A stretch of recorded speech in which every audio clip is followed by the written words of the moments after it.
What if I told you I'm recording this on a professional quality USB webcam that costs less than $100?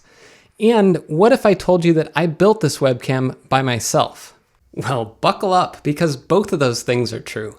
And this isn't some hacked together solution that requires you to download a special app to use it. It's a full-fledged Raspberry Pi powered USB webcam that you can just plug into your computer and use with Zoom, Teams, Google Meet, or any other video recording or conferencing software. In this video, I'll show you exactly how to build your own high-quality Raspberry Pi webcam. Because of the global pandemic, so many people in the world have had to buy webcams for remote work or school, and that means many of the better webcams have been out of stock or hard to get for months. And even then, what I'd consider good is a lot different than what the average person might consider good. Take, for instance, the Logitech C920. I have it mounted in the same place as the Pi camera, and I'll switch to it now. It's definitely not bad, and you can clearly see me, but because of its fixed, inexpensive lens, it's not the best quality. It's also been hard to find for a good price this year. Even if your laptop already has a built-in webcam, you might be in the situation I'm in with my Dell XPS laptop that's a few years old now. I nicknamed the camera on this laptop the nose cam because anytime I use it, the only thing you'll notice is the fact that it looks straight up my nostrils or shows giant fingers if I leave them on the keyboard. And sorry, now you can't unsee that. Anyways, because the Raspberry Pi high-quality camera module has a lens mount, you can put much better quality glass in front of the camera sensor, which gives a bit more pop than the plastic lens on the C920 or the Dell. And you can mount it to a gooseneck or tripod and position it so it shows your best side instead of being fixed to your laptop screen. There are two things you sacrifice with this camera though, autofocus and a built-in mic. But that might not matter to you, especially if you can plug in a headset or an external microphone for the audio, and if you use the camera at a desk where you're not moving back and forth a lot. Anyways, I figured since I spent a lot of time making it easy to turn a Raspberry Pi camera into a real webcam, I'd share with you how I did it so you can build your own. I just hope this video doesn't cause a shortage in Raspberry Pis or HQ camera modules. So first, here are the parts that you'll need. A Raspberry Pi Zero. You can get the regular Zero or a Zero W, it doesn't matter that much, but the W is more convenient though since it's easier to log into it remotely. A Raspberry Pi HQ camera module. A Raspberry Pi Zero camera cable, and you need this special cable because the one that comes with the camera module doesn't work with the smaller camera connector on the Pi Zero. And finally, a lens for the HQ camera. This is the official 6mm lens, but you can get creative and get a C-mount lens off eBay, or even get an adapter and stick a common camera lens on it. Beware though, because of the sensor size, you'll want a lens in the 4, 6, or maximum 8mm range, otherwise people will just see your eyeball or nose. As a bonus, it's helpful to have a sturdy way to mount the HQ camera module to the Pi, and for that I'm using a mounting plate that I bought from the Pi Hut. There are links to all the parts in the description below. All told, these parts should run around $100 before shipping. If you don't have a tripod, you'll also need something to mount the Pi on. There are tons of creative ways to mount a little camera with a tripod screw, like this little small rig clamp mount that I use on my main monitor stand, or this flexible gooseneck mount I sometimes use on my table. Or even a massively oversized DSLR GorillaPod tripod like I'm using here. Now that you have the parts together, it's time to prepare the Pi Zero for its new life as a webcam. When I first started looking into using the Pi as a webcam, I found a lot of guides showing you ways you could do things with FFmpeg or VLC, an IP stream video from one computer to an app on your phone, or some special desktop app that would then translate the IP camera feed into software. But that seemed way more complicated than plugging in a webcam, and most of the apps I found weren't very user-friendly and didn't even work on my iPhone. So I started searching for ways to use the Pi as a real webcam, meaning you plug the Pi in your computer, the Pi boots, and then it shows up as a USB camera device, usable in any video software. And I found this blog post by David Hunt showing how to do it, and it linked to some GitHub gists with some more guides. And all these guides looked like they did what I wanted, but holy cow, were they complicated. I saw terms like UVC gadget, modify your boot configs, git clone, and DT overlays, and it was obvious this wasn't a quick and easy modification. Until now. I spent hours building some automation to do all that hard work for you, and here it is. It's my open source Raspberry Pi Webcam project on GitHub, and there's a link to it in the description. There are two ways you can run the automation, but in this video I'll show you how to set up everything from the Raspberry Pi itself. All you need is a fresh microSD card with the latest Raspberry Pi OS. Plug the card into your Pi and boot it up. Follow through the steps of the setup wizard, and if you want to be able to connect to the Pi later without a wired network connection, configure Wi-Fi and enable SSH.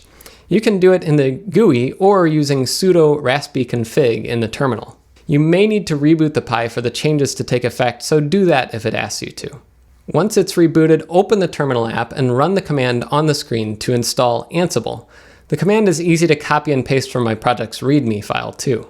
Once Ansible is installed, use Git to clone the project to your Pi, then go into the project folder, copy the local inventory example file to a file named inventory, and then run the playbook with the command ansible-playbook main.yaml.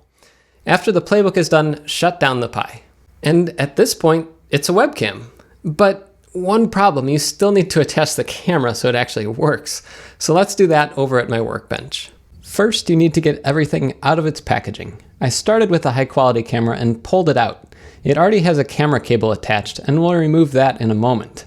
There's also a tiny screwdriver in the box that you can use to lock the back focus adjustment ring, but you might not need to worry about that. I set the screwdriver aside and then disconnected the full-size camera cable. I'm going to replace that cable with this Pi Zero compatible mini camera cable, which has one end smaller to fit the smaller camera connector on the edge of the Pi Zero board. Next, I pulled out the Pi Hut's mounting plate, and it includes a thin protective film backing on both sides of the clear acrylic, so it's time to peel those off.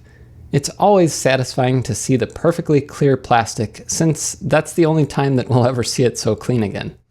Now, the first time you put one of these together, it might be a bit bewildering trying to figure out where all these tiny screws go. There's no included instructions, so it might get a little bit frustrating. But the Pi Hut has a detailed guide on its website with pictures showing every step of the assembly, so I'll speed up that process here. Check out the link I put in the description if you want to follow their detailed guide. You basically put a bunch of nylon screws and nuts together until the Pi Zero and the HQ camera module are together, and once that's done, you can make the final connection from the HQ camera to the Pi Zero with the camera cable. Make sure the contacts for the cable are board side down, meaning the shiny electrical leads on the cable are facing the Pi Zero itself. Now that the Pi and camera are together, it's time to mount the lens. Unscrew the camera module's plastic sensor cover and note that behind that cover is a metal extension ring, which is useful for C-mount lenses to make sure that they're mounted at the right distance for proper focusing. This C to CS adapter ring isn't actually necessary for the 6mm lens, but I accidentally left it on in this video. Don't be like me. Learn from my mistake and mount it right the first time. If you like shiny things, take a moment to stare at the shiny exposed image sensor, but try not to breathe on it or let any dust get on it while it's exposed, unless you really like seeing spots on pictures with bright backgrounds. I actually saw a little dust on the back of my 6mm lens when I pulled it out of the box, so I blasted it with a quick puff of canned air to make sure that that dust went away. Now you can screw in the lens until it's flush with the back focus ring, but I should note that when dealing with this lens or the back focus ring, just screw them in until they're hand tight and adjusted properly. Don't crank them down really hard or you'll risk breaking the HQ camera permanently. Now, when you go to plug the Pi into your computer, use the micro USB port labeled USB and not the power port. The USB port on the Pi Zero provides power and webcam communication all in one. If you want to use a different Pi model, please see the chart in my Pi Webcam project on GitHub for the appropriate port to use. So now that we have the thing put together, how well does it work? Well, in my experience, it works just as well as any other webcam I've tested. I used it on my Mac and recorded clips with QuickTime and used it for video conferences on Zoom, Google Meet, and even FaceTime. I used it on my Dell Windows laptop and it worked great with the built-in camera app with Zoom and OBS and any other software that I tested. I even plugged it into a new Pi 400 and it worked there too. It's Raspberry Piception, a Pi webcam for a Raspberry Pi 400. Now, it's not all perfect. The image quality is great and it's super easy to use, but there are a few downsides. I set up my project to default to 720p resolution, which works great on any Pi, from the Pi Zero up to the Pi 4. If you want 1080p resolution, it's possible to set that up, but you might see some choppiness from dropped frames on older Pis like the Pi Zero. Also, the camera doesn't have a built-in microphone, so you need to use some other microphone. Most computers have a built-in mic, and that works in a pinch, but even with my Logitech webcam, I always use an external microphone because it sounds way better. I mean, compare this sound from my Mac's built-in mic to this sound from this expensive studio mic. It's a night and day difference. Anyways, one other downside about the audio is depending on how the Pi is doing, especially if it's in a case that causes the Pi to get a little hot and throttle itself, the video signal can be a little delayed and the sound from your microphone might not match up exactly to the audio.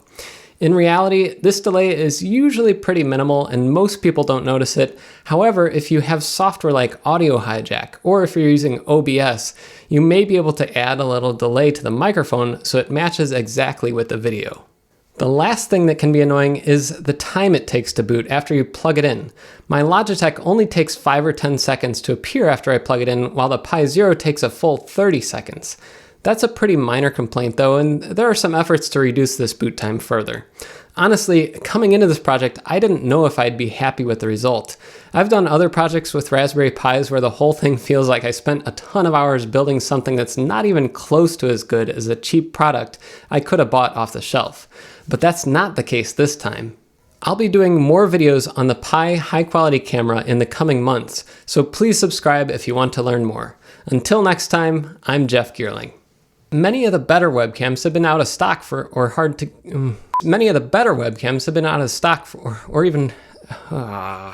and here we go.